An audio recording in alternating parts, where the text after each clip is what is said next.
Hello, everyone. I'm Sierra, And I'm Ashley. and this is your Weekly Dose of Wicked.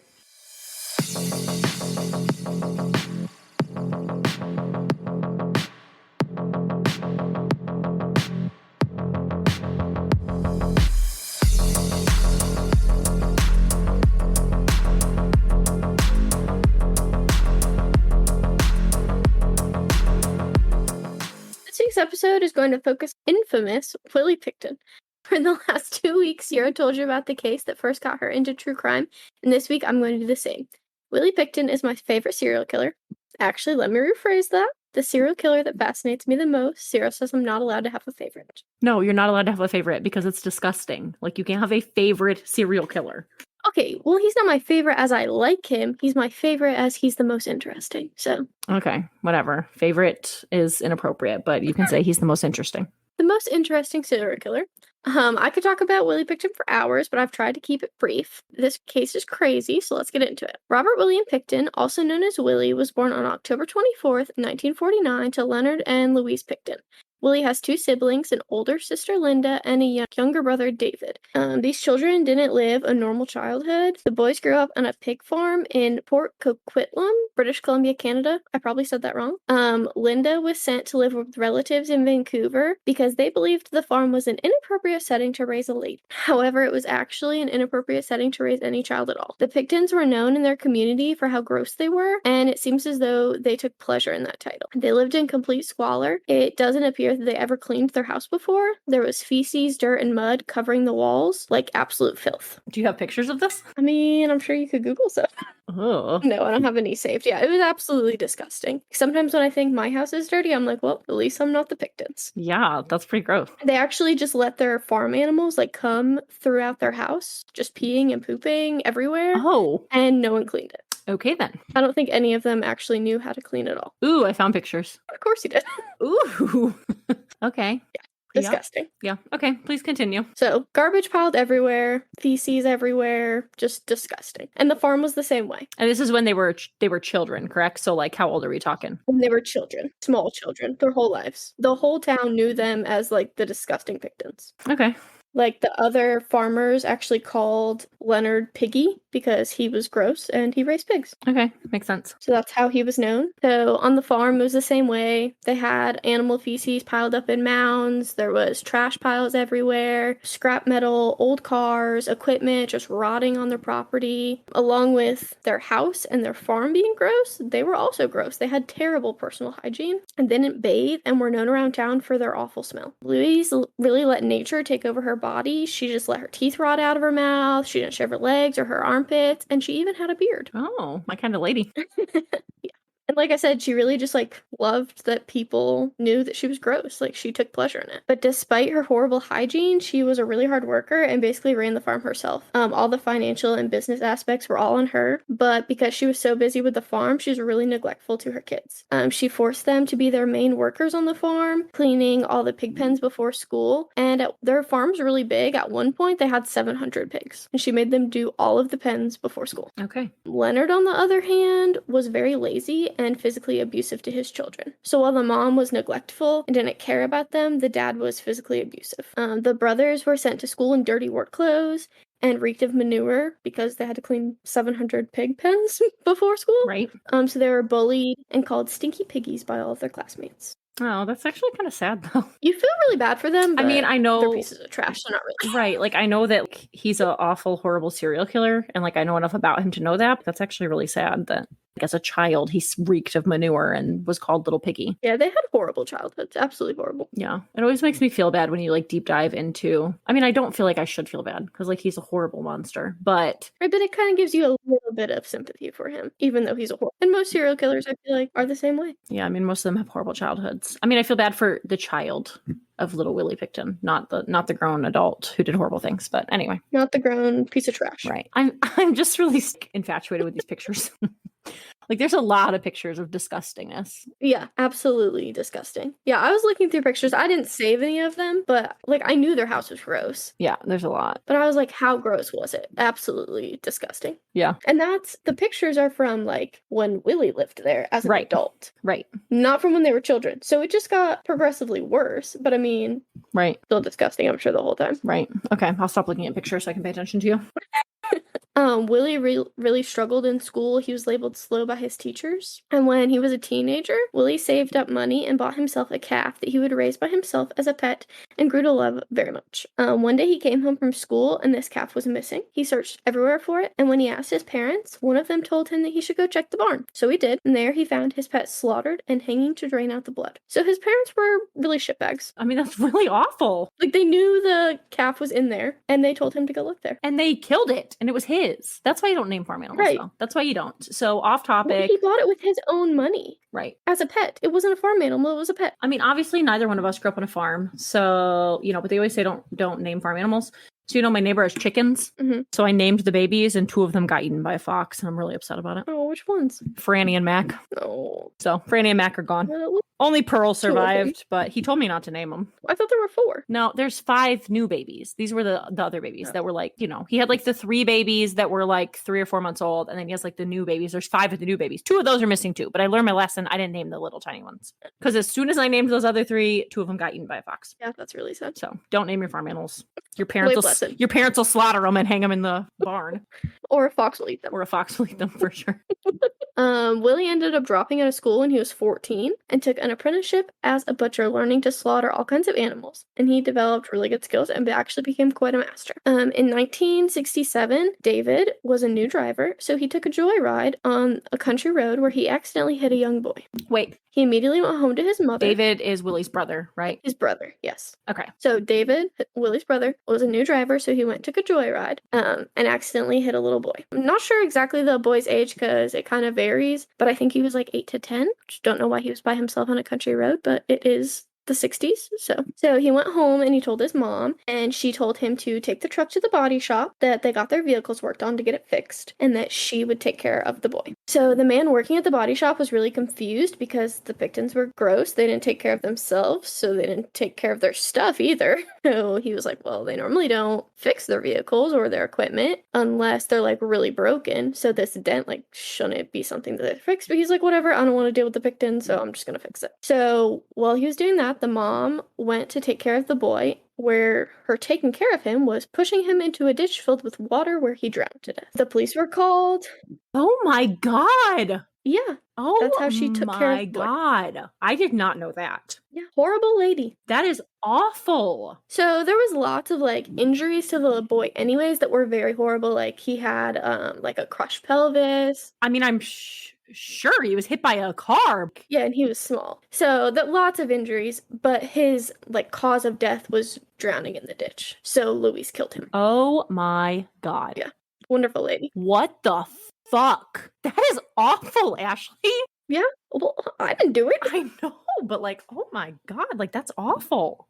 Yeah. Yeah, so even though he drowned in the ditch and he clearly got hit by a car and there were unusual circumstances, the police ruled it as an accident and none of the Picktons were charged. What? Yeah. How was that an accident? She intentionally rolled him into the ditch. I don't know, but they ruled it an accident. They said that he, I don't know, fell into the ditch, maybe drowned, but he had broken bones and cuts and blood all over, I'm sure. Right, he had been hit by a car. Okay, but I think hitting with the car was an accident, 100%. So I could see if that was his cause of death. If that was his cause of death, okay, but... Oh, definitely. She rolled him into a ditch and let him drown. Oh my God. Yeah. So not an accident. So really the whole family just sucks.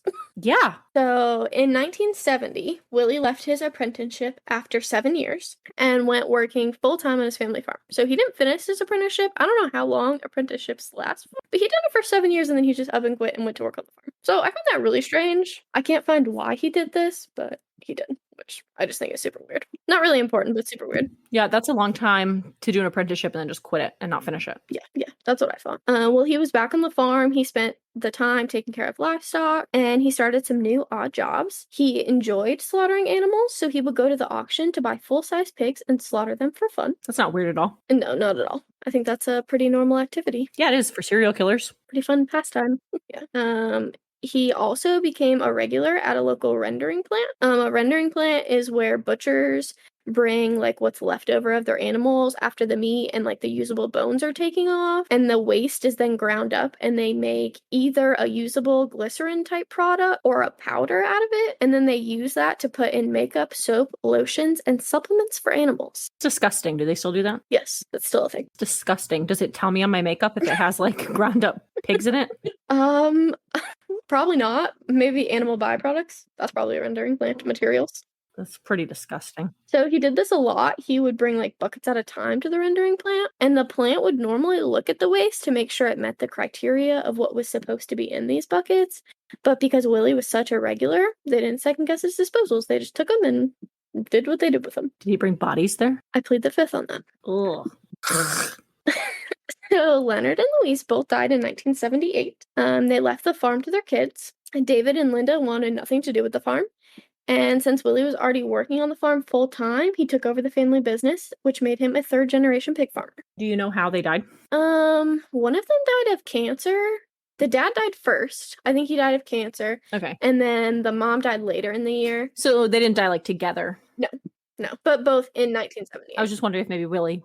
I thought maybe Willie offed them. No, actually, Willie took care of his mom while she was sick. So he didn't really have a good relationship with his dad, but he like idolized his mom, even though she was a piece of shit. He idolized her, and so he took care of her in her sickness until she died. Interesting. Okay. But she was horrible to him, so I'm not really sure why, but she did. Right? I mean, she was pretty horrible to everybody. Yeah, but I feel like especially horrible to Willie. Like she was, I mean, like Linda, you know, she sent her away to go live with family because the farm was not a good place for her. And I feel like every time like she really picked on anybody, she picked on Willie. I think she was especially horrible to that little boy she rolled into the ditch. Well, yes. Yes, she was, but he wasn't hers to be terrible to, which I guess makes it worse, but Right. yeah, well, she was pretty much just a terrible human being in general.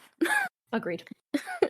So in the mid-90s, David and Linda gave Willie sole control of the farm because, again, they just really didn't want anything to do with it.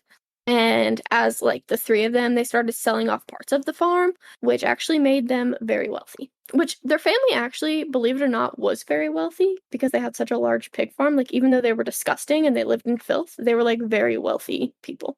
It's interesting. Yeah, I thought that was super interesting because, I mean, I guess it's stereotypical, but normally wealthy people are not gross. Well, right. And they also normally don't own pig farms. Well, yeah, but I guess that's true. But, like, also, if they were wealthy, they probably could have paid people Right. to run the pig farm instead of, like, abusing their children to do it. That would make the most sense, but they want to be wealthy if they did that. Well, I mean, I guess, but I was just kind of thinking, like, the reason why they forced the kids is because they were poor, but... No, it's just because they were pieces of shit. Yeah, makes sense. So David continued living in their house, which I don't understand why, because it was a disgusting mess. Anyway, so he kept the house, and Willie lived in the trailer in a remote area in the property. And it doesn't really ever talk about Linda, anything I found really ever again. Like, they talk about her when she was kids, they talk about her selling off parts of the farm, but they don't really ever talk about her again, which I think is weird. So she must just have, like, cut herself off from the family and not talked to them. Yeah, I mean, maybe. Through the years, they involved themselves in many different money-making schemes, including selling their soil from their disgusting farm. I don't know who would want to buy that, but anyways, they sold it. And they operated as an illegal chop shop in conjunction with the Hells Angels. Which, I don't know why, but I just thought that was so cool. I mean, it's not cool, but, like, the Hells Angels, like... I don't know who the Hells Angels are. Who would have thought that they would associate? They're like a big biker gang. Oh, are they? I should probably... I don't know why I would know that, actually. How would you not know that? I don't... Because I don't follow biking, but you know who I was thinking would like the soil? Mom. And her all-natural... Yeah, because it's full of, like, animal feces, like manure. Like, she buys, like, manure soil. She'd probably like it. Right. Yeah. Well, I mean, I feel like that's what most people buy to farm with, but, like, their farms grows. Like, why would people want their soil? Because the grosser, the healthier, probably. I don't know. Ask Mom. Yeah, I guess we'll have to call an expert witness, Sharon. Yeah. Call in Mom and ask her. She'll punch me in the face for calling her that when she listens to this. Yeah, she is going to.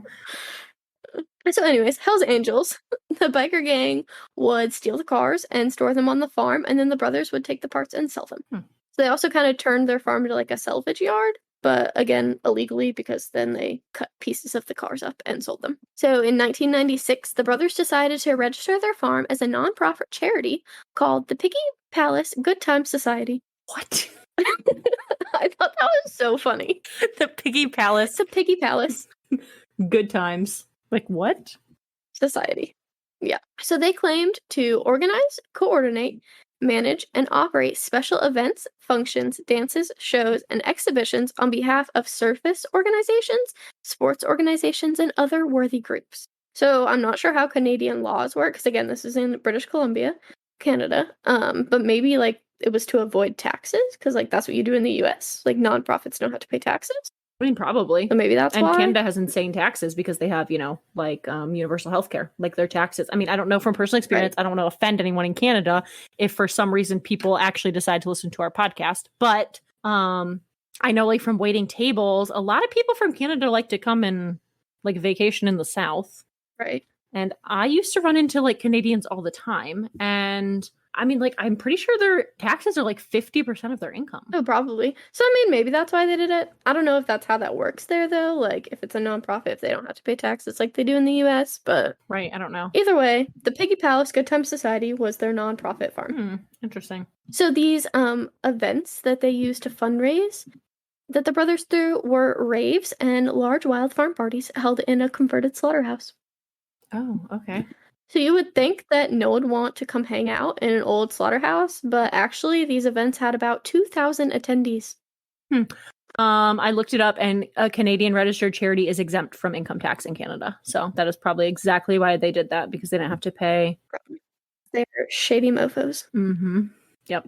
So when they partied in their slaughterhouse, they had about 2,000 people come, and it was typically a rougher crowd with biker gangs, sex workers, and drug addicts. They had business relations with the Hells Angels, so a lot of the members would frequent the farm, and it was well known to all the locals there that there would be copious amounts of drugs and alcohol, which was really appealing to sex workers as they often had debilitating drug addictions. So during the next several years, people would notice many women go missing after attending parties at the farm, and people would report this to the police, but the women going missing were sex workers and Indigenous women of the downtown east side, so they were typically a low priority for the police. In 1997, the city cited the brothers for violating zoning ordinances because the farm was zoned for agricultural, but the brothers were hosting parties in the disguise of a nonprofit charity. Naturally, they ignored this citation, and they continued hosting parties. I mean, that's what I would do. So in 1998, yeah, I mean, of course, ignore the law. I mean, they did their whole lives anyway. I do it all the time. Every day. Host parties in your slaughterhouse? No, I ignore the law. Oh, okay. I'm just out there breaking laws, having gunfights and, Yeah, that sounds just like you. Doing it with my 3 kids, dragging them along with me. Yeah, in your minivan? In my minivan. Just like, breaking laws, doing bad things, robbing places. Yeah, that sounds just like you. Yeah, that's what I do. So they had a New Year's Eve party in 1998, and it was one of their biggest bashes. However, the city then banned any future parties because of this huge party. Their nonprofit status was removed, rightfully so. Yeah, I mean, they probably deserve that. Yeah. I mean, and it didn't really seem like they got any penalty either, other than probably some noise violations, and they got their nonprofit status taken away. But they should have never been a nonprofit anyway. Right. I mean, they weren't actually doing any good. Well, they said that these parties were raising money for worthy organizations. They never said what these worthy organizations were, but they said that they were raising money for worthy. I think it was their pockets. Yes, 100%, but that's not what they said. Right. So during this time, there was a concerning number of women disappearing from the downtown east side of Vancouver. Mm-hmm. This area of Vancouver was known to be a really dangerous place. It was known for really high levels of drug use, homelessness, mental illness, poverty, and crime. And it was where most of the sex workers would loiter. At one time, the downtown east side was the political, cultural, and retail center of Vancouver, so it was a really poppin' place. However, over time, this area shifted westward, and it left the downtown east side relatively poor. In the 1980s, there was a large influx of drugs that took over the city, and it began to transform it into its current state. By 1997, a public health emergency was declared in the city due to an epidemic of drug overdoses and HIV infections. And from 1995 to 1997, 21 women went missing from the downtown east side. Did they look into this at all? Not really. Okay. Because they were sex workers? Nope. Right, there were sex workers and indigenous women and drug addicts and low priority. So they didn't really look into it. No. So indigenous women are like Native Americans, correct? Yes. Like native. Right. Like native before like we came and took all of their land. Yes. And I don't mean we by you and I, because we had nothing to do with that. No, we didn't. I mean the people that came over on like, the Mayflower. Yes. Christopher Columbus and all those guys. Okay. Right. So Elaine Allen ran a local shelter that provided food, social services, and a place to stay to these women that lived on the street in the downtown east side. And she noticed several disappearances of women that would frequent her shelter, and she brought it to the police's attention, but they dismissed it. And they stated that these women got into a car with anyone, so who's to say that they're really missing? And the police refused to investigate these mysterious disappearances. A lot of the times they just said that these people must have left looking for a better life. So they didn't really disappear, they just left. Yeah, I really hate when they say that, though. It really annoys me. Well, I mean, also, if they were really just leaving for a better life, then they wouldn't have just disappeared. They would have told people bye. Right. They had friends. It's a community. Right. I mean, I just hate it because I feel like that's always like the cop-out of when a sex worker goes missing is not even necessarily like they're looking for a better life, but they're like, oh, well, they were asking for it because they're a sex worker. Yeah, well, that's bullshit. They weren't asking for it. I mean, yeah, but that's what I know, but like, that's what they say. They're like, oh, they're asking for it because they're a prostitute. And like, I mean, I'm not saying that, I like support prostitution because I feel like, as women, we should respect ourselves. But if that's the life that you live, I don't feel like you're asking to get killed. Like nobody's asking to get murdered or to disappear or, whatever. I mean, regardless of what your job is. Right. No one wants that. I mean, that's like saying like, oh, you're a mail carrier. You were asking to get in a car accident, Right. Yep. It's stupid, but okay. Continue. So again, these women that were affected with all of this were sex workers and indigenous people, so low priority to the police. So Pickton was known to frequent the east side, hiring sex workers often to spend time with him and to bring to his parties. With the large amount of disappearances, the women of the downtown east side began to be more cautious on who they were serving and tried to protect themselves more. But Willie was never a threat to them because he frequented the east side so often. He got a reputation of being a good guy, and he usually offered a lot of money for their services, so they weren't afraid of him. Oh, that's good. Yeah. So good guy Willie. They weren't concerned with the fact that he like stunk and was disgusting. Well, he had money, so it doesn't matter. I don't care how much money you have. Like that's gross. Okay. You would think, but nope. I don't know. If you're like not bathing and allowing animals to like go to the bathroom in your home, yeah, no, I'm good on that. Yeah. I mean, you would think, but not my cup of tea. He was trusted. Okay. So in 1997, he picked up a sex worker named Wendy Lynn Eistetter from Vancouver's downtown east side, and he brought Wendy back to his trailer. After they had sex, he handcuffed her. Wendy didn't like this, so she fought back, trying to release herself from the handcuffs. Willie didn't like that, so he began to stab her. Wendy, still handcuffed, managed to disarm him and use his own knife to stab him. So she's a badass. She escaped and ran down the road covered in blood and naked. And she stopped a vehicle of two elderly people, and they took her to a local hospital. Her wounds were so bad that she needed surgery. And when she was at the hospital, Willie arrived there too, stating that he picked up a hitchhiker and was attacked, and that's where his wounds came from. And he had no idea she was there? No. Okay. No, because the elderly people brought her, and he brought himself. Right. Okay. So while they were taking care of him, they found a key in his pocket that matched the handcuffs on Wendy. Oh, interesting. How did that happen? Well, they had to take his clothes off to examine him, put him in a gown. And I know. I was being sarcastic. Like, Interesting. How did he happen to have a key to the, no. I thought you meant, how did that happen? I was like, I don't know. How am I supposed to explain this here? No, I did not mean like, how did they find the key? I meant like, oh, interesting. He picks up a hitchhiker and then he just happens to have a key to the handcuffs of this woman who's been stabbed and handcuffed. Right. Yeah. Very coincidental. Yeah. So obviously they called the cops, and the cops came, they took their statements and the evidence, including both of their clothes. Willie was arrested for this attempted murder, assault with a weapon, and forcible confinement. And he was released on bond, and the charges were eventually dismissed due to lack of evidence. What? I know. This man, he just keeps getting away with things. Or their whole family keeps getting away with things. How is that lack of evidence? He had the key to the handcuff. So the police said that because she was a sex worker and she had a drug addiction, that she was unreliable and unstable for testimony. Okay, but she had on the handcuffs that matched the key in his pocket. It doesn't, I mean, I don't really feel like it matters I mean, you would think. at all. I mean, okay, so handcuffs, I feel like handcuff keys are pretty universal. You know what I mean? Like they probably only make, Yeah, they're probably pretty universal. they probably are, but like what is the likelihood? That he got attacked by a hitchhiker the same day that she got attacked by a man. Right. And then she has on the handcuffs that match the key in his pocket. Right. And why would he have it in his pocket if he was just driving on the road and picked up a hitchhiker? Right. And why does he have handcuff keys? Yeah, I don't know. Is he handcuffing the pig? Maybe. Okay, so he didn't get charged with that. That's great. All right, so just let him go. So that was in 1997. For years to come, he continued to terrorize Vancouver. Yeah. So also in 1997, Marnie Frey, who was 24 years old, was picked up by Willie on the downtown east side. He promised her drugs to fulfill her heroin addiction and brought her back to the farm where he had sex with her and killed her. Her stepmother, Lynn Frey, said that she reported her stepdaughter missing to the Campbell River Police where she lived, which is, I think, an hour outside of Vancouver. I might be wrong on that. Okay. I looked up a lot of places, but I think it was an hour. She reported her missing there, and they told her that she should probably just wait a few more days because Marnie was an adult, and she could just be on holiday. A Canadian thing to say. Yeah, what a Canadian thing. I love, like, on holiday. They could be on holiday, eh? I think, like, a lot of, like, the UK uses that, too, and, like, I just think it's so cute. I mean, in this case, it's not cute, but in general, it's cute. No, it's not cute in this case, but it is cute. Like, oh, did you have fun on holiday? It makes me think of, like, Peppa Pig. Yes. Yep. I hate Peppa Pig, but yeah.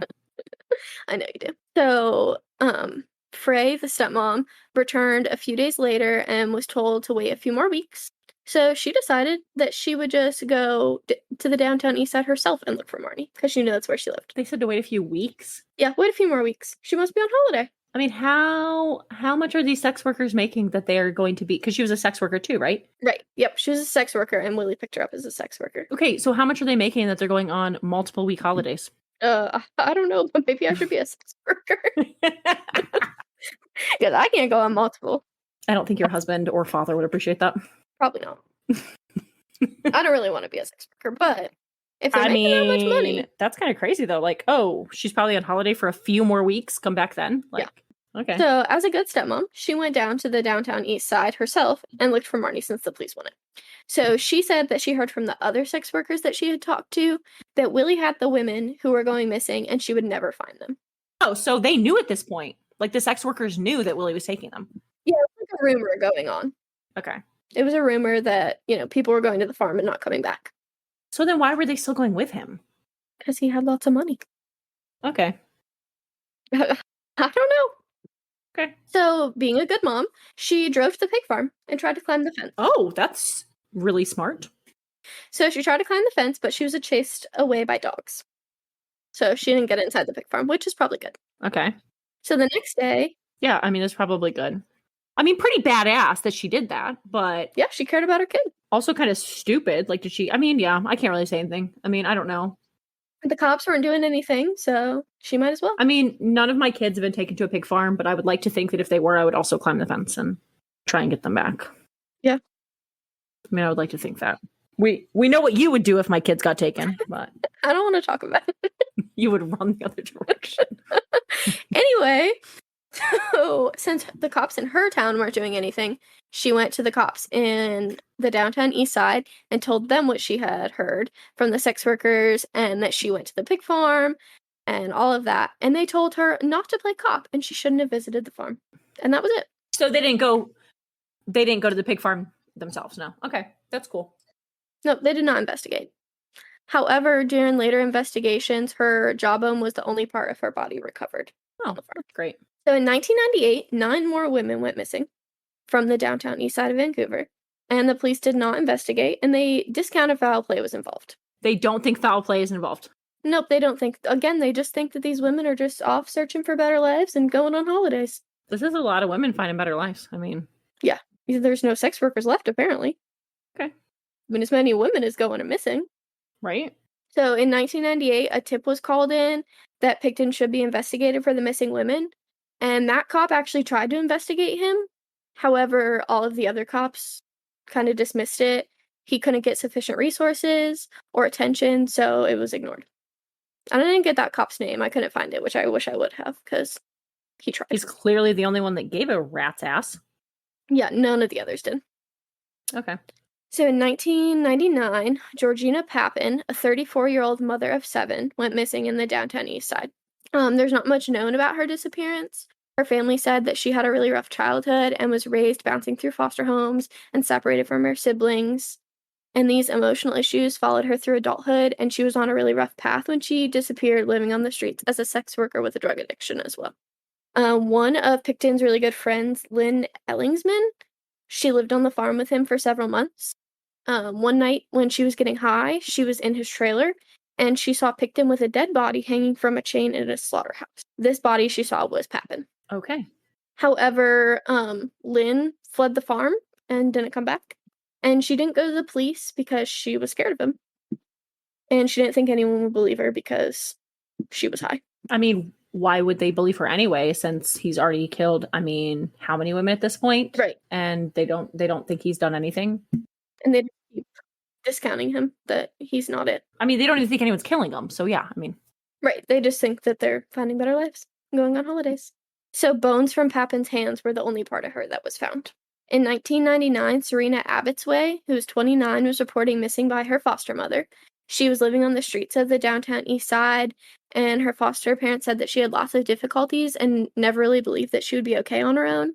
She phoned them every day, sometimes twice a day, so when they stopped hearing from Serena, they quickly worried and reported her missing. Nothing really done about her either. So in 1999, Brenda Wolfe came to a farm party looking for drugs and never left. Not much is known about Wolfe, but those who did know her said that she had 2 young daughters, a boyfriend, and was a very kind, gentle, tough soul. Wolfe was last seen at the intersection of Main and Hastings, which is like the main hub for where Willie would pick up his sex workers and everyone else would pick up sex workers before her party. And then her remains were found on the Pickton pig farm later. Okay. Again, in 1999, there was another tip called in that there was a freezer on the property with human flesh. The police did interview Pickton this time. He denied the claims. And the police even searched the farm, but they didn't find anything, so the tip was dropped. Okay, cool. So at least, this time they're maybe trying a little, an ounce of trying. I mean, maybe a little, but like, I don't know. Okay. So in 1999, also one of the workers on the farm, his name was Bill Hiscox. I believe he was a driver on the farm, with driving the animals back and forth when he got new ones and was slaughtering them, taking them to wherever. Okay.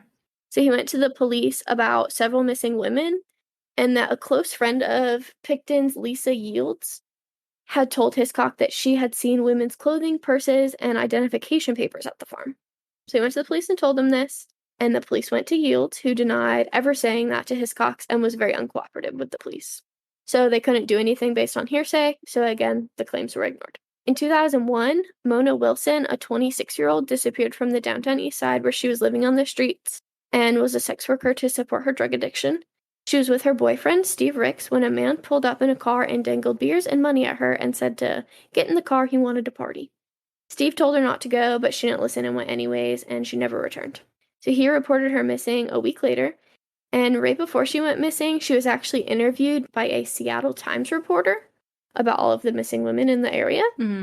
And she told the reporter that she was afraid of being killed because she was on those streets and was an avid crack user. She also stated that she needed to get out of there.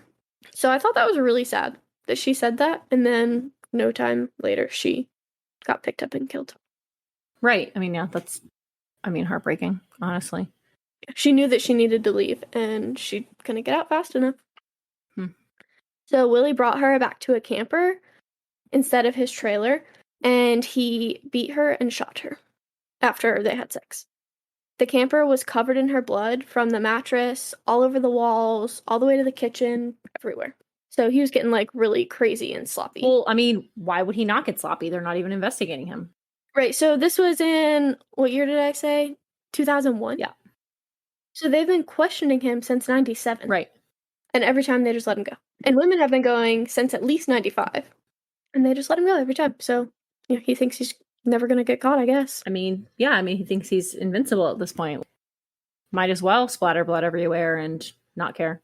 So I was actually going to ask that too, though. But I guess that makes sense. I was wondering, if there was a sexual motive here, but they were sex workers, so they willingly had sex with him.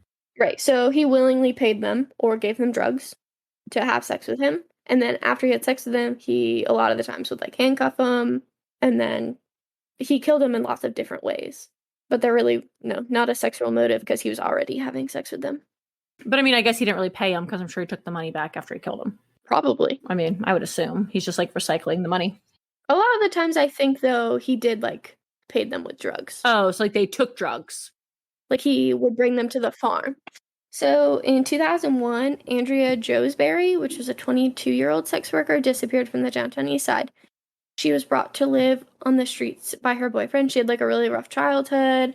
Her family were alcoholic. So when her boyfriend offered to get her out of that situation, she willingly went. But he brought her to live on the streets. And he was a drug dealer. So naturally, she got addicted to drugs. Right. And she fell into sex work to pay for the habit. And then she was found in a freezer on the Pickton farm. By 2001, 61 women were reported missing from the downtown east side. At this point, the cops kind of cared. They made a missing woman task force, and they put out flyers. And they had rewards of $100,000, leading to the arrest of whoever was guilty of these crimes. I'm so glad that it took 61 women to go missing before they cared. And all they did was put out flyers. That's disgusting, though. Like, that's absolutely disgusting. 61 women, and we're talking, you said 2001. Right. So this is 61 women since 95? Yep. So, I mean, like 10 women a year. Yes. That's disgusting. Okay. Well, yeah, I guess 10 women a year. Yeah. That math checks out. Yes, that math does check out. I'm fine with that kind of math. It's ages that I have an issue with. Okay. But, like, is that since 95 or is that since... No, that's since 95. So women have actually been going missing for years, but, like, there was really a spike in, like, 95. So his first known victim that, like, he was convicted for started in 97. Okay. But he was believed to have started in 78 when his parents died. Oh my God. So it just, like, escalated from there. Yeah. But he didn't confirm that, I'm sure. No, he's innocent, according to himself. Of all of them? To this day. Yep. How is he innocent? The bodies are on his farm. Oh my God. Okay. Because he's invincible. Talk about a freaking narcissist. So, because of their wonderful flyers that they put out, about 12,000 tips came in, and several of them were for the pig farmer named Willie. So, the cops made him a suspect, but they really didn't focus heavily on him because he was a good guy. He had a pig farmer, he was wealthy. Farmer that smelled like poop. I mean, he was a good guy, though. Okay. So, he wasn't a big suspect, so he just continued to kill. In 2002, another employee of the farm went to the police stating that he personally saw illegal firearms on the property. The police could use this eyewitness account to obtain a search warrant, so on February 6, 2002, police invaded the Pickton farm in search of firearms. So they didn't care about the women, but the firearms they went for. Okay. But they found a lot more than just the illegal weapons. And this initial search triggered the largest forensic investigation in Canadian history. Let me guess. They found bodies. Well, they found pieces of bodies. Shocking. So they found several personal items. Well, at first they didn't find bodies. At first they just found personal items. It took them a while to find the bodies. Well, yeah. So at first they just found personal items belonging to the missing women in the area. And they found Serena Abbott's-Waite inhaler. And that was like their biggest clue. Her inhaler? Like for asthma? Yep. Okay. Because it has her name on it, because it's a prescription. It has it's a prescription. It would have all of her information on it. Okay. Right. So that was their biggest clue. So the brothers were both arrested on charges of possession of illegal firearms. They were both released on bail, but the police kept surveillance on Willie, since that was what all of the tips were on. Right. So it doesn't really say much about that they checked up on David, but they did keep surveillance on Willie. So using what they found from the first search, they obtained a second search warrant on February 22nd, 2002, and Willie was arrested and charged for 2 first-degree murders of Serena Abbott's-Waite, 29, and Mona Wilson, 26. Those clues I mentioned from the attempted murder earlier from, can't remember her name now. The chick with the handcuffs. I know who you're talking about. I don't remember her name now either. Yeah. The clues I mentioned were left in storage for 7 years, but they finally brought them out and tested them. Oh, that's so good. They didn't test them before that? Nope. Okay. Nope. But they did now that they've been sitting for 7 years. So they tested them in 2004, and they had DNA of the 2 known victims, Abbott's-Waite and Wilson. So 1 month later, on April 2nd, 3 more charges were added for the murders of Jacqueline McDonald, Diane Rock, and Heather Bottomley. On April 9th, a 6th charge was added for the murder of Andrea Joesbury. Shortly after, a 7th charge was added for the murder of Brenda Wolfe. On September 20th, 4 more charges were added for the murders of Georgina Pappin, Patricia Johnson, Helen Hallmark, and Jennifer Firminger. On October 3rd, 4 more charges for the murders of Heather Chinook, Tanya Hulk, Sherry Irving, and Inga Hall. And this brought the total to 15 victims and made this the largest investigation of any serial killer in Canadian history so far. But even with 15 victims, they knew there was more hiding in the rubbish of the farm. Excavations continued through November of 2003, and this cost an estimate of $70 million. Forensic anthropologists brought in heavy equipment, including 2 50-foot conveyor belts and soil sifters. Because like I said before, they didn't find whole bodies, they just found pieces of bodies. So they had to sift through all of the feces and mud and dirt. Well, because he was feeding them to the freaking pigs, so yeah. Yeah. I mean, it's 700 and something pigs, so I mean, I can't imagine it was that hard to get rid of bodies. Right. I don't know if the whole time he had 700 pigs, but I just know that at one point that was the biggest the farm got, was 700 pigs. Okay, but even if he had 100 pigs. Right, that's a lot of pigs. It's a big farm. I actually didn't realize he had that many pigs at any point. I mean, I knew he was a pig farmer and he fed his victims to pigs, but I was thinking like 3. 3? 3 pigs? Yeah, I was thinking like 3 pigs. I think that's more of like a hobby, not really a pig farmer. I don't know. I'm not a farmer. So for years, the crews searched through the garbage on the farm, and within the piles of manure and trash, they found DNA of 80 people on the farm, men and women. So just the DNA, not necessarily pieces of their bodies, but DNA of 80 people. Okay. So at the farm, they just found loads of evidence tying him to a multitude of victims. They found handcuffs with victims' DNAs, IDs, dildos, a box of kitchen knives next to his bed, clothing, papers, and bills with victims' names on them.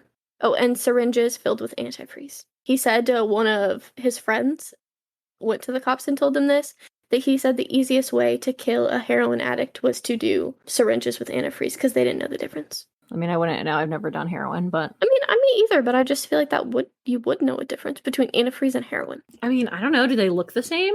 Well, isn't antifreeze blue? I mean, it's different colors. You can have different colored antifreeze. I didn't know that until I had to put antifreeze in my car. I think it's blue. It's different colors. There's different colors. I'm telling you, there's orange and blue.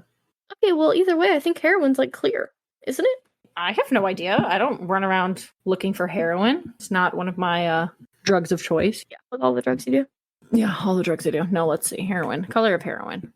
I mean, I don't know. I would assume... I think it's like a cleary yellow. It's yellow, so maybe he was using orange antifreeze. I'm telling you, there's orange antifreeze. Well, maybe. Maybe, but they were too stupid to know the difference, he says. So. And I mean, it's probably similar to like Gary and his, Gary Thibodeau and his cocaine with the baking soda or baking powder, whatever it is. Right. I was like, when did it burn? And you were like, well, cocaine probably burns too. Right. Antifreeze and heroin both probably burn going in. Right. Oh, I'm sure they do. I would assume so. Yeah, there's like 17 different colors. So he probably just used... Yeah, mixed colors together to make it look like... Yeah. It says, the secret behind coolant colors, orange is the new green. Orange is the new green. That's what it says. I mean, I'm not a automotive technician. Oh, you're not? No, I'm not. I don't know anything about cars, actually. But there's like, this picture has like red, green, purple, and orange. So, I mean, I feel like the orange in a syringe could probably look like heroin. The heroin's yellow. Yeah, maybe. So, okay. Yeah, but he says they wouldn't know the difference. So, I mean, I didn't realize that he was like that. It's kind of intelligent.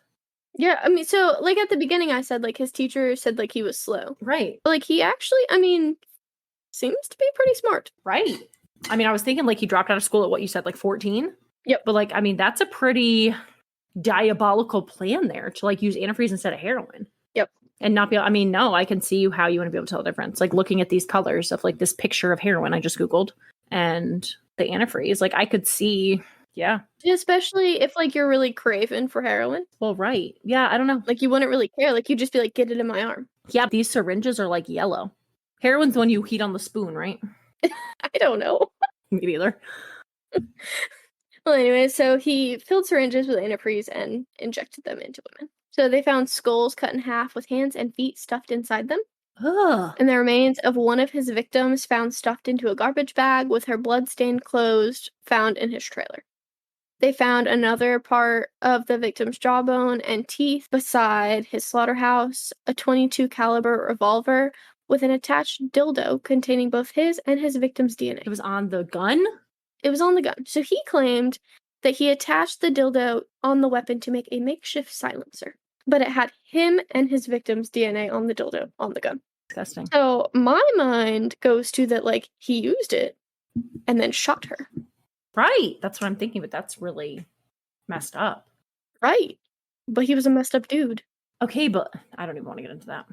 No, let's not. I don't even want to think about that. So while the cops were searching the slaughterhouse, they found human flesh on the hooks that were used to drain the pigs. Right. So he would drain humans just like he drained the pigs. On May 26, 2005, 12 more charges were added for the murders of Sarah Ellis, Andrea Borhaven, Deborah Lynn Jones, Marnie Frey, Tiffany Drew, Carrie Koski, Sarah Day Rise, I'm not sure how to say that, Cynthia Felix, Angela Jardine, Wendy Crawford, Diana Melnick, and Jane Doe. So this brought the total to 27 victims. And it was believed that after killing his victims in several different ways, including strangulation, shooting, stabbing, and injecting them with antifreeze, he would drag them to his slaughterhouse, where he would butcher them and either feed them to his pigs or place them in barrels and drop them off at the rendering plant. So earlier you asked about the rendering plant, if he put bodies. He butchered them first, but then he dropped them off at the rendering plant. Well, I mean, I would hope he butchered them first. I would hope that the rendering plant didn't just take, like, bodies. Well, they didn't check his stuff. Okay, but, like, you would... I mean, I don't know what you're doing at the rendering plant, but, like, is it... I mean, he would, like, bring, like, whole barrels. But did it not get, like, dumped into something that they would, like, see it? I mean, you would think so, but... Oh, hey, here's an arm. Right. Yeah, you would think so. I really hate this case, Ashley. I really hate Pickton. I mean, yeah, he's a piece of trash. I know, but I just really hate him a lot. Like, I love true crime, but I really can't deal well with, like, disgusting. All murder's disgusting. He killed a lot of people. Yeah. In, like, disgusting ways. I can't. Yes, he was a disgusting man. Yeah. So it was also believed that he had an accomplice. Her name was Dinah Taylor, and he would send her to women's shelters to round up women to come to his farm parties. So especially in, like, the later years when there were so many women going missing in the downtown east side, and the women were, like, super wary of who they went with, and there were rumors that he was taking them to his farm and whatever, like, he would send her to go get them since he was having a hard time luring women to his farm. Well, right, because he was, taking women. Did she face any time? Like, did she get questioned? She did get questioned, I believe, but she never got any charges put against her because there was no proof. Well, yeah, because all the women she lured died. However, there was that lady I talked about earlier, Eileen Allen, I believe her name was. Uh-huh. She said that she remembered seeing Taylor come into her shelter and leave with women. Okay. She was the one that had the shelter for women. Yeah. Okay. So she said that she remembers seeing Taylor come in and leave with women, but there was no proof that she took the women to Willie. Right. So Taylor made the women trust her, and they would come to the farm to score drugs and party. Okay. And it was never proven, and she was never charged. So while Willie was in prison, he confessed to his cellmate, who just so happened to be an undercover agent, that he killed 49 women, but he just wished he would have killed one more to make it an even 50. But he got sloppy, so he got caught. What a piece of shit. Yeah. Like, oh, I just wish I could have got an even 50. Like, right. This is the women you're killing. I mean, it's not freaking baseball cards you're collecting. Like, what in the... I don't know. Right. So he admitted to this undercover agent that he killed 49 women, and he admitted feeding them to his pigs and dumping the bodies at the rendering plant. However, when he was questioned any other time, he was completely innocent. That's the only time he has ever confessed. So this isn't really, like, crucial to the case, but I think it's really interesting, and I didn't really have anywhere else to put it, so I put it right here.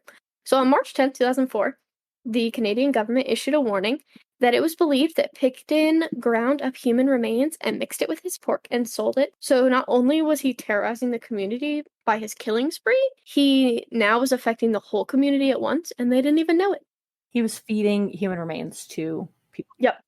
He was grinding them up and putting it in his pig, ground up pork, whatever. Sausage? Yeah, sausage. Yep. So he actually, the farm was really big. So he supplied meat to, like, a huge amount of Canada. So, like, it wasn't even just his area that he was giving the human to. It was, like, all over Canada. And no one, like, actually brought, like, they never, like, tested meat because no one like brought it forward. I wouldn't want to know. Yeah, I mean, me either. If I had a pack of sausage from Pickton's farm, I would not want to know. No, I would just throw it away and call it a day. I would not want anything to do with that. So on January 30th, 2006, in New Westminster, the trial began, and Pickton pled not guilty to the 27 counts of first-degree murder. One of these counts was rejected for lack of evidence, and on August 9th, Justice James Williams split the charges into 2 groups. So he did one group of 6 counts, and the second group was for the other 20. So he said that trying all 26 counts at once would put an unreasonable burden on the jury, because the trial would last at least 2 years, and it would increase the chance of a mistrial, meaning they would have to try again. Right. And so he also said... Go ahead. Go ahead. No, I was just going to say, and also, if for some reason they like found him innocent of those 6 counts, they could try him again. Right, for the other 20. With or they could split him up again. I mean, like they could continue to split him up until they went through all. So, I mean, that was smart. Right, it was. So, and he also said that the 6 that he chose had much different evidence than the rest of them. So there was actually like a publication ban in Canada because they didn't want like all of this like horrifying information getting out to the public. Right. So no one really knows what this evidence was that made these 6 so much different. Okay, but he probably felt like these were the most evidence. Right, the most damning. That they would get done the most. So he went ahead and split those 6 and 20. Okay. So because there was that publication ban, the public really didn't get to hear much about the case because they wanted to stop that spread of the information and the horrifying nature of this man. Right. So there were a lot of rumors spreading about Pickton, but no one really knew what was going on during the trial. And for actually like many years after, they didn't really know a lot. I mean, there's still like publication bans. Like most of them are lifted now, but there's still some things they won't put out. From my understanding, like most of the time in the US, like you can pretty much like get any records. Like you have to apply for them, but you can pretty much get most of court records.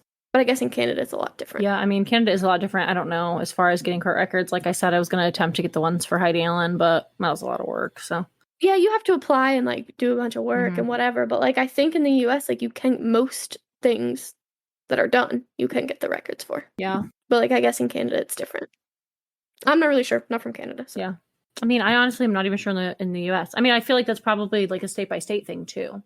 Yeah, maybe. Like in North Carolina. Right, like in North Carolina, you can just go to the courthouse and they have computers. I don't know that you've ever used them, but I have. No, I never have, but I know you have. Yeah, I have. Like you can just go to the computer and you just type in a name and it gives you their whole record and you can pay to have them print it for you. Right. Yeah, I don't know. It gives you like all of the... Yeah, I do that quite regularly in my spare time. I'm sure you do, you weirdo. Not so much anymore. I actually did used to do it a lot. Like I just used to get a lot of speeding tickets and I'd have time to kill, so I'd just go in there and, that was actually, I used to do it a lot. Like, I'm not even going to lie. I used to do it a lot. You're so weird. Just look up random people I knew, see what was going on in their lives. You're a weirdo. So anyways, from the nature of how Willie disposed of his bodies, a lot of them were too decayed to gather any evidence from or just weren't found at all. And like I said, there were no full bodies, just bits and pieces of the bodies, which made it really difficult to identify. So I don't know if you know, but pretty much pigs eat everything, obviously. I did know that. But they can't digest teeth. They can't digest teeth? Right. Okay. So when they eat teeth, they come back out whole. Okay. So that's how they identified a lot of the people, which I thought was pretty interesting. Yeah, I did know that, though. So the trial lasted until December 9th, 2007, when a not guilty verdict was returned on the 6 counts of first-degree murder. When did the trial start? Because didn't you say they arrested him in like 2002? Yeah, so it took like 3 years to gather evidence. Was he out during that time, though? Because you said he got out on like bail. No, he was in... That was for the first time he got arrested. Okay. With the guns. The second time, I do not believe he got out on jail. Or on bail. I mean, I would freaking hope not. I believe he was in jail the whole time. So the trial started in January of 2006. And the trial lasted until December 9th of 2007. So almost 2 years. Yeah. Which they said they couldn't do the 26 at once because it would be at least 2 years. But it was 2 years anyways. Because it was from January of 2006 to December of 2007. So I think that's pretty crazy. It probably would have lasted like 6 years if they would have done all 26. Right. Well, that's what I was thinking. So on December 9th of 2007, the jury came back with not guilty for the first-degree murders. However, they did decide that he was guilty on second-degree murder. So after the judge read 18 victim impact letters, Robert Pickton was sentenced to life in prison with no possibility of parole for 25 years. This was equal to what he would have got for the first-degree murder charges, and it was also the longest possible sentence for second-degree murder under Canadian law at the time. So you asked earlier if he was put to death, and, like, that wasn't allowed in Canada. So he got, like, the worst possible. I mean, yeah, but, like, that's not... I mean, he killed... That's really nothing, though. Like, I really wish that they would have, like... Right. Charged him with the other 20 murders. I mean, could they do that? Well, so that was one thing, is that even if they charged, like, that was the maximum sentence. So even if they charged him for the other 20, that still would have been maximum, was 1 life sentence. So, like, in the US, like, they can charge multiple life sentences, like, 1 for each victim that you killed. But in Canada at that time, they couldn't. I don't understand how they could have not convicted him of first-degree murder. Because they said that it was, like, or they believed that it was, like, not premeditated. That it was all, like, victims of chance. Okay, but I don't feel... I mean, I don't... Okay. Or victims of opportunity, whatever, though. Yeah, I mean, I can see, like, victims of opportunity, but, like, does it really matter? I don't know that... I don't know. So it really doesn't matter, though, because even if he got first degree or second degree, it would have been the same charge. Like, he still would have got life in prison with no possibility of parole for 25 years. I get that, but I just feel like even though he didn't know who he was killing, he still premeditated the murders. Like, he still intentionally went out to find someone to kill. No, So- I agree 100%. But, I mean, okay, I guess. I mean, it doesn't really matter, because either way, he would have got the same charge. Yeah, okay. Because apparently Canada is too nice. Yeah, I mean, Canada's nice, but... And they only allow for 1 life sentence. Yeah, I mean, that is kind of crazy that they only allow for 1 life sentence, though. And also, it's kind of crazy, 25 years. That means he's going to be out in, like, 3 years? No, 5 years, right? Because it was 2002? Well, no. I guess it was when he's convicted, so... No, because he was convicted until in 2007. Okay, so he'll be out in 2000... We have a really hard time with math. We're not mathematicians. I just feel like it's... Is that not right? 32? I don't know. I just feel like it's because we're, like, in the heat of the moment, but... Yep, 2032. I Okay, think so. okay, that makes me feel a little better. I was thinking 2002. But I guess if he's 70 something, how old did we decide? He's 73. We decided he's So 73. in 10 years, he'll be 83. So he'll be 83. He could still get out and start killing women again at 83, but I mean, I guess he could. he doesn't have a pig farm anymore, though, so Right, he has a pig farm to feed the pigs, too. feed the pigs. What? You said he doesn't have a pig farm to feed the pigs. Right, he doesn't have a pig farm to feed the pigs. Right, like, that's what I mean. He doesn't have anywhere to feed pigs. Okay, but I was thinking he was going to be out in, like, 2027. Right, he was arrested in 2002, but he wasn't convicted until 2007 because it took 3 years Does that... to get all of the evidence and then 2 more years. I don't know.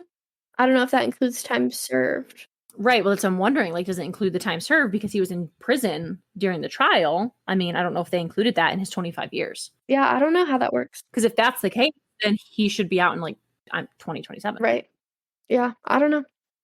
I hope not, 'cause he's a monster, so I hope he never gets out of prison. When will Pickton be eligible for parole? I mean, hopefully they just won't let him out. Because even though he's eligible, I mean, They could still deny it. I would hope they would freaking deny it. I mean, I would hope so too, but you never know. Well, this says he's eligible for parole in 2024. That doesn't make sense.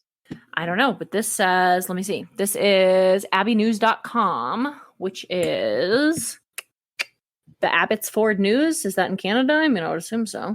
I have no idea.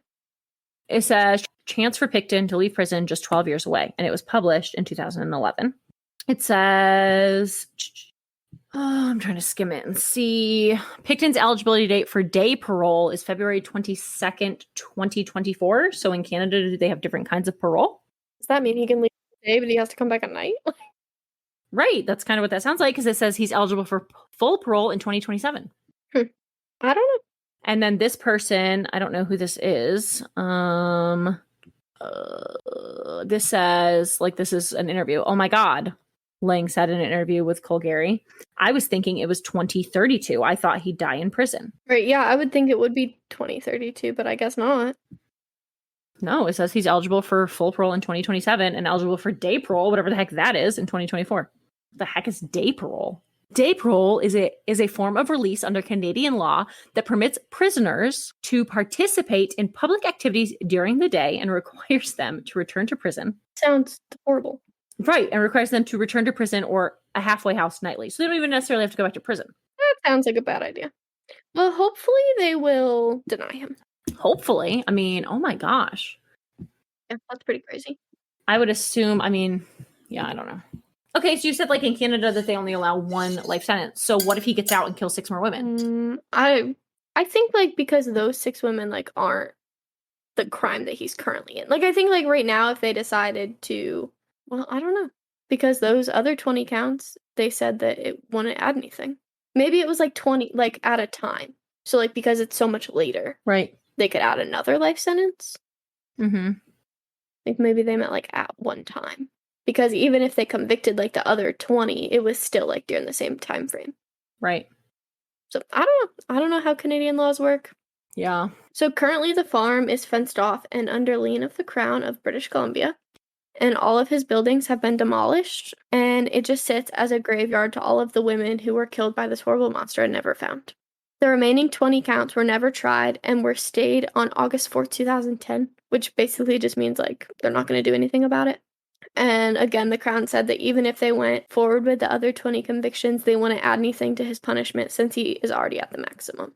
And it spared the community of another very lengthy trial. In 2008, the Attorney General, Wally Opal, filed an appeal to the British Columbia Court of Appeal against the acquittal of first-degree murder. The basis for this appeal was jury selection and the instructions that the judge gave the jury, and the fact that the judge severed the 26 cases into 2 sections. And so the families of the victims were not briefed before this news came out, so they were really angry because they believed this could jeopardize the convictions. However, Opal said that this was done in a strategic manner in anticipation of an appeal by the defense.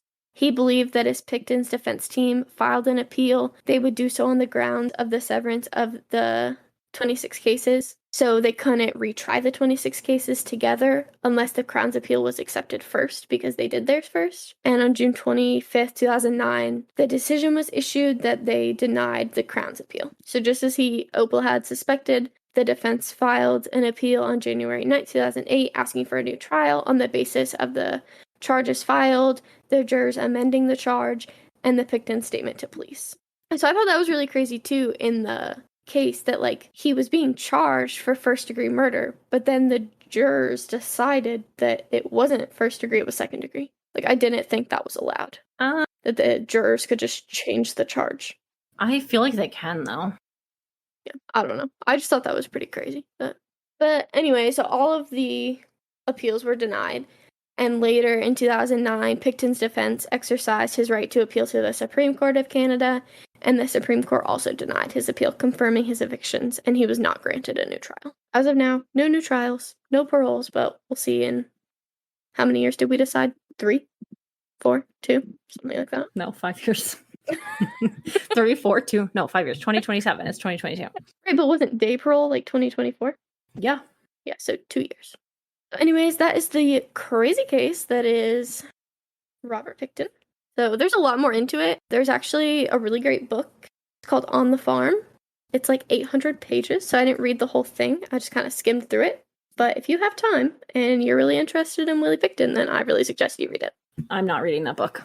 I hate Willie Pickton. He makes my skin crawl. I'm disgusted right now. I was going to have a snack after this, and I'm not now. You don't want to have any sausage? No, I certainly don't. Not even a little bit. Right, so my first case that got me interested in true crime was the disgusting Willie Pickton. You're a freaking sociopath. Like, I can't even. I mean, it's crazy. It's a crazy case. It is. It's very fascinating. As disgusting and horrific as he is, it's really interesting. I mean, as, you know, the beginning, like, they all said, like, oh, he's slow, he's stupid, he's weird. But, like... No, he wasn't stupid. He actually had the perfect crime. I mean, it took him a long time to get caught. He was weird, for sure, because, I mean, who the frick does that? Willie Pickton. Yeah, it's disgusting. There's actually a female. Yeah, I know. You've told me. You've told me about the female Willie Pickton. I don't really want to hear about her, but I'm sure you'll do her. Maybe at some point. So I was going to do a serial killer for my next episode, and I already started it, but I don't know that I'm going to do that now because you've really got me disgusted. Well, which serial killer were you going to do? I told you, Velma Barfield. Oh, right. I called her. I'm still calling her. I still am probably going to do her at some point, but I'm definitely not doing her next week. I'm going to have to find like a not so rough one. I don't know. Something. I'm going to have to find something. I mean, hers isn't really rough, but I'm just going to need to find like something fluffy. Something fluffy. Yeah. Well, I could have went into like a lot more and made it. I know you could have. Oh, I know. I just hate Willie Pickton. I mean, I hate him too. He's a piece of shit, but I mean, really, he had like I said, the perfect crime, the perfect way to do it, and the perfect way to dispose of the bodies. Like, he fed his victims. I mean, did he though? He got away with it for a long time. I feel like he just, yeah, but I feel like it's because he had dumb police officers that weren't investigating him. Because he went after sex workers that he knew the police weren't going to investigate. He brought them to his farm, and most of the time they willingly came. He didn't have to struggle to get them there. Right. Once they were there, he had sex with them because they chose to have sex with him. Right. He killed them, and then he fed them to his pigs and got rid of the body. Yeah. So, I mean, really, there wasn't much that he had to do. He was pretty easy of a serial killer. Yeah. And he didn't have to do a lot of work. I don't know. If he didn't enjoy butchering things, I mean, he probably could have fed the humans to his pigs whole. Right. And he had so many, they probably would have ate them pretty fast. Yeah. Let's not talk about how fast pigs eat humans, please. Well, I don't know how fast they do, but I'm just saying. I don't know, but it's a rough one. Yeah. Pickton's rough. It is rough. All right. Well, I guess that's it. Now a word from our sponsors. We don't have any sponsors. We're poor. I know. If you like what you heard and want to support a small podcast, please give us money at www.patreon.com/weekly dose of wicked, where you can sign up for one of our 3 amazing tiers. For the low price of $5, you can become a member of the moderately wicked. Our next tier for $7 is the awesomely wicked. And finally, for the high rollers at $10 a month, you can be extraordinarily wicked. Each tier has its own perks, so go ahead and take a look there. And if you like what you see, then give us some money.